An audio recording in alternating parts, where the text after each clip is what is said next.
अभी हमने एक मिस्ड कॉल नंबर जारी किया है। ओके।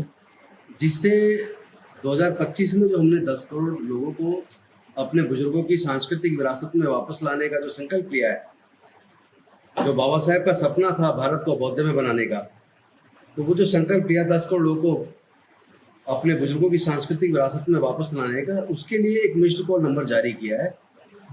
वो नंबर है 8800662528।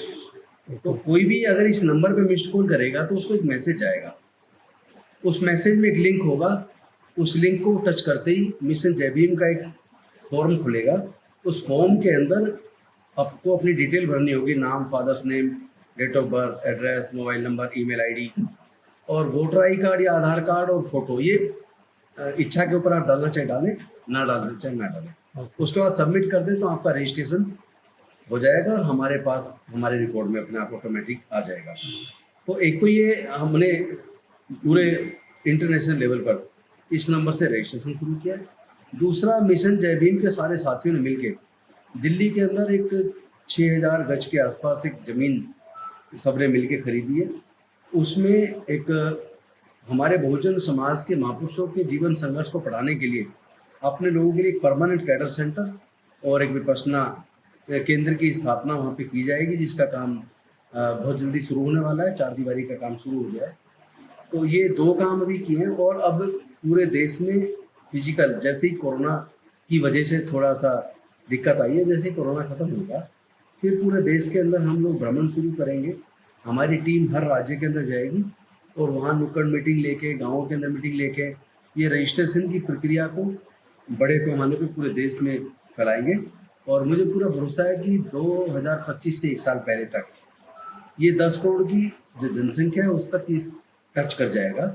और जो बाबा साहेब का सपना था, निश्चित तौर पर हम उसको पूरा करेंगे। उसका एक कारण है कि हम अपने ऐसे धर्म की तरफ जा रहे हैं जहाँ न्याय है, जहाँ समता है, मैत्री है, भाईचारा है, दया है, ममता है, करुणा है, जहाँ इंसानियत है, जहाँ शोषण के लिए कोई स्थान नहीं है, जहाँ किसी को कष्ट देने की कोई बात नहीं है, जहाँ सबको साथ लेके और एक सबके लिए बहुजन हिताय बहुजन सुखाय की एक प्रेरणा से ओतप्रोत होते हुए एक ऐसा समाज का निर्माण करना जहाँ सबको न्याय मिले, सबको समता मिले, सबको समान अवसर मिले।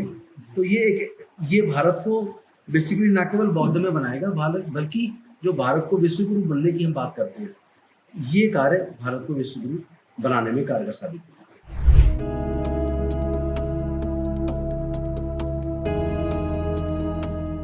अगर आप 2-3 साल का टाइम देखेंगे, बहुत बड़ी मात्रा में ओबीसी को भी ये समझ आ रहा है कि उनके पूर्वज बौद्ध थे, ठीक है, और उनका भी शोषण हुआ है, उनको भी ज्ञान से वंचित रखा, उनको भी व्यापार से वंचित रखा।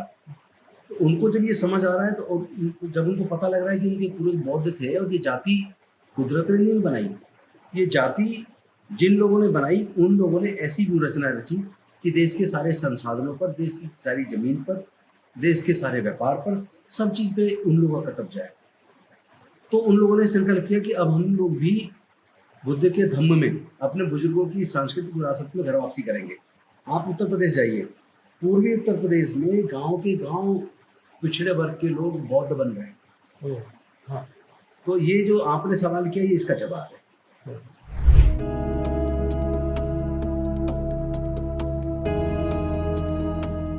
लोगों का बहुत अच्छा रिस्पॉन्स आ रहा है, क्योंकि सबको न्याय चाहिए, सबको समान व्यवहार चाहिए, सबको शोषण से मुक्ति चाहिए।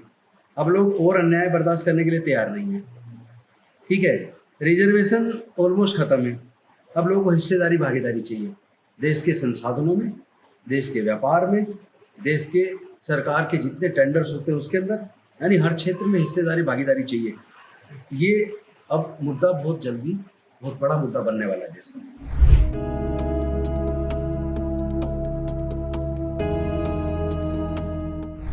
इस पे निश्चित तौर पे काम चल रहा है। दिल्ली के अंदर एक तो जब हम समता सैनिक दल में काम करते थे तो हमने 26 अली करोड़ जहाँ बाबा साहब रहते थे, जहाँ उनको महापरिनिर्वाण की प्राप्ति हुई, उसको मुक्ति का आंदोलन चलाया, लंबे समय तक चला, अल्टीमेटली उसको सफलता मिली।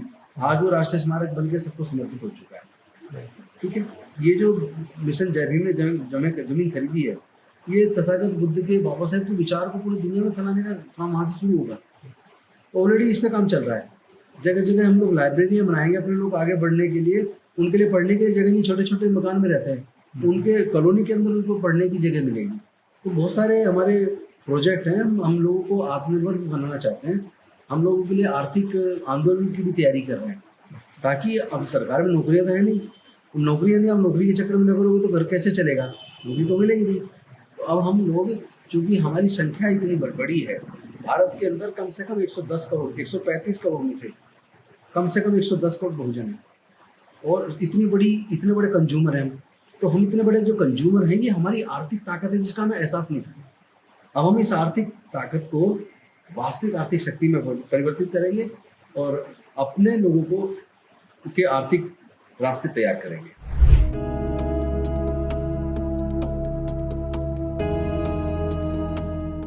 देखिए, एज ए मिनिस्टर जब मैंने देखा कि लोग सीवर के अंदर मरते हैं, तो एक तो योजना हम लेके आए अपने लोगों के लिए कि अब हम सीवर में अपने लोगों को उतरने नहीं देंगे, बल्कि मैकेनाइज तरीके से सीवर क्लीनिंग के लिए मशीनें लेके आएंगे।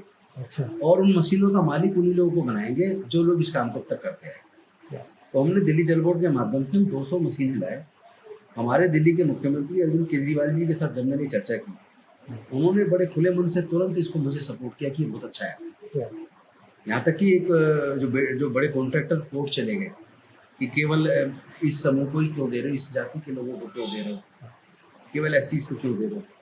तो वहाँ भी हमने कोर्ट को बताया कि चूंकि अब तक जितनी डेथ सीवर में हुई वो इसी वर्ग के लोग हैं, और इन लोगों को रिहेबिलिटेशन के लिए manual scavenging provision and rehabilitation act है, उस एक्ट के तहत इनको रिहेबिलिटेट करना, इसलिए इसको हम टेंडर इनके नाम इनको दे रहे हैं। आपकी योजना एकदम सही है, लेकिन ये अगर इतना आधुनिकीकरण अगर उसमें होता है, मशीनरी अगर लाई जाती है, तो फिजिकली उन लोगों को जो गड्ढे में उतरते थे, नाला सफाई करते थे, मशीनों के तरफ उनकी तरफ से किया जाएगा, तो अदर जो वर्ग है वो भी तो उसके ऊपर फिर आरक्षण मांगेगा कि हमको भी ये नौकरी चाहिए करके। आज तक ऐसा होता था कि खाली तो मालिक, सुनो, वो तो मालिक बन गए ना मशीन अपनी गाड़ियों के। अच्छा। 200 लोग 200 गाड़ियों के मालिक बन गए, उनको 7-7 साल का टेंडर मिल गया। उनकी किस्त देने के बाद उनके घर में एक अच्छी खासी रकम आ रही है। एक गाड़ी में 3 लोग उन्होंने एम्प्लॉय रख रखे हैं, उनकी अपनी इच्छा किसको रखें, ठीक है। तो बेसिकली जो लोग उस काम को करते थे अब उस काम को करने से बच गए और मालिक बन गए, एंटरप्रेन्योर बन गए, सम्मान का जीवन मिल गया, बच्चे पढ़ने लगे, तो एक अच्छा जीवन दिया उन्हें। और एक हमने जय भीम मुख्यमंत्री प्रतिभा विकास योजना हम लेकर आए। अच्छा। जिसमें सिविल सर्विसेज की कोचिंग, इंजीनियरिंग की कोचिंग, मेडिकल की कोचिंग, जुडिशरी की कोचिंग, तमाम तरह की जो कॉम्पिटिटिव एग्जाम्स की कोचिंग, वो सरकारी खर्चे पर हम लोग दे रहे हैं। 15,000 बच्चे उस कोचिंग को ले रहे हैं, जिसमें 6,000 SC/ST के लोग हैं, 6,000 OBC के लोग हैं, 3,000 AWS के लोग हैं। और पूरा का पूरा खर्चा सरकार उठाती है। युवाओं के लिए अभी क्या योजना लेके आए? हम युवाओं को स्किल की ट्रेनिंग करा रहे हैं।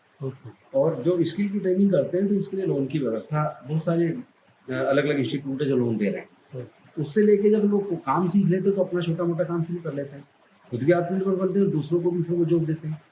उस पर काम चल रहा है काफी। महिला वर्ग के लिए कुछ स्पेशल योजना आपके पक्ष में कुछ किया है? देखिए, महिला आधार है किसी भी समाज का, तो सबसे अच्छी बात है महिलाओं को पढ़ने के लिए प्रेरित कर रहे हैं और उनको पूरा मौका मिल रहा है। वहाँ किसी तरह का कोई पक्षपात नहीं है। आप हमारी सरकार में देखेंगे, आप कभी आके स्कूल देखिए, आप स्कूल इतने क्वालिटी वाले स्कूल बन गए और बच्चों में प्रेरणा पढ़ने की हो गई है। गरीब से गरीब की बच्ची भी स्कूल जाके पढ़ रही है, सरकारी स्कूल पढ़ने के बाद उसको फिर कोचिंग की व्यवस्था भी दे रहे हैं, ठीक है ना जी। तो वो अपने आप को पुरुष से कम क्यों समझे, और सरकार भी उसको एहसास क्यों कराए वो कम है। उसको बराबर इक्वल अपॉर्चुनिटीज़ है। हाँ, बाकी तौर पे एम्पावर्ड करने के लिए उसको बसों में उसकी यात्रा फ्री कर दी, तो चाहे वो कॉलेज पढ़ने जा रही है या वो कहीं पे काम करने जा रही है, उसका उतना पैसा किराए का बच रहा है, ठीक है ना। तो और दूसरा, उनकी सिक्योरिटी के लिए बसों के अंदर मार्शल लगा दिए, पूरे दिल्ली के अंदर CCTV कैमरे लगा दिए ताकि किसी तरह का उत्पीड़न कोई ना कर पाए। तो इस तरीके से हम महिलाओं को भी सशक्तिकरण कर रहे हैं और उनके लिए लोन की व्यवस्था भी।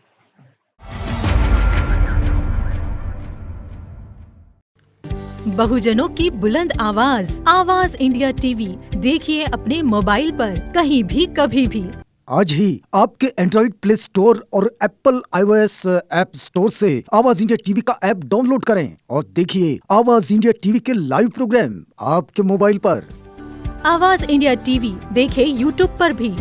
आप हमारे YouTube पेज youtube.com/आवाज इंडिया टीवी पर जाकर हमारे पेज को सब्सक्राइब करें, साथ ही घंटी की बटन दबाएं ताकि हमारे नए वीडियोस आप तक आसानी से पहुंच जाएं। देखते रहे आवाज इंडिया टीवी, बहुजनों की बुलंद आवाज।